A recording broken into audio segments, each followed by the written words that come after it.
तो मेरे प्यारे प्यारे बच्चों, मैं आज आपको पढ़ाने जा रही हूँ क्लास फर्स्ट ईयर का जो थर्ड लेसन है सदाचारो उपदेशः। तो मैं पहले इसको पढ़ूँगी, फिर इसका अर्थ मैं आपको बताऊँगी।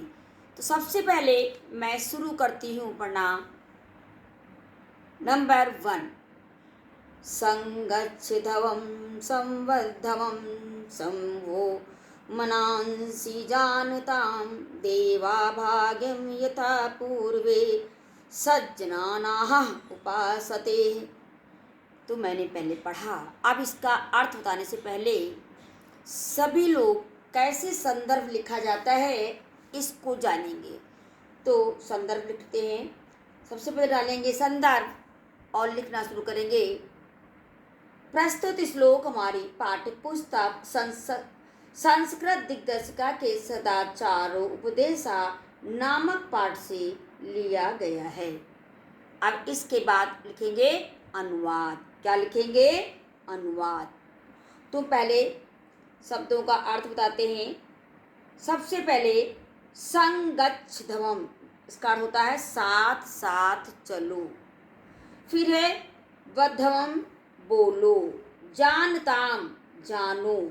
सज्जनानाम, ज्ञान पूर्वक। उपासते, प्राप्त करते रहे हैं।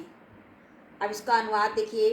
हे मनुष्य, संगच्छध्वम् मतलब तुम साथ साथ चलो, साथ साथ बोलो और तुम्हारे मन साथ साथ ज्ञान प्राप्त करें।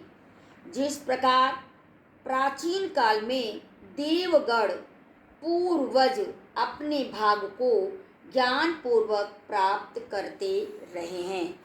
तो ये था आपका फर्स्ट अनुवाद। अब हम चलते हैं सेकंड।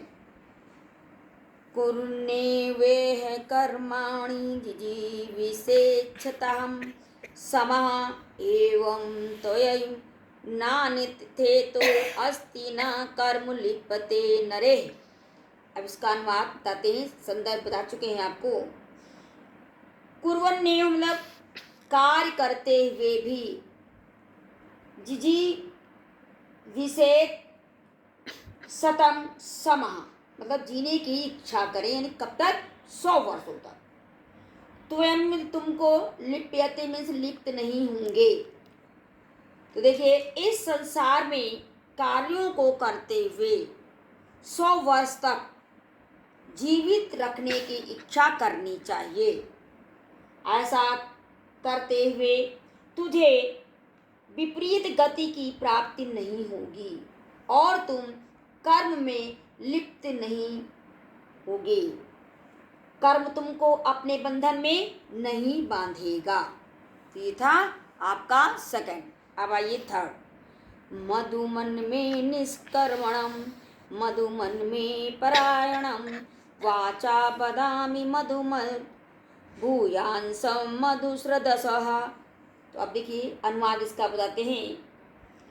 हे भगवान, मेरी गति कैसी हो? मधुर हो। कैसी हो? मधु मीन्स होता है मधुर हो। मेरा व्यवहार कैसा हो?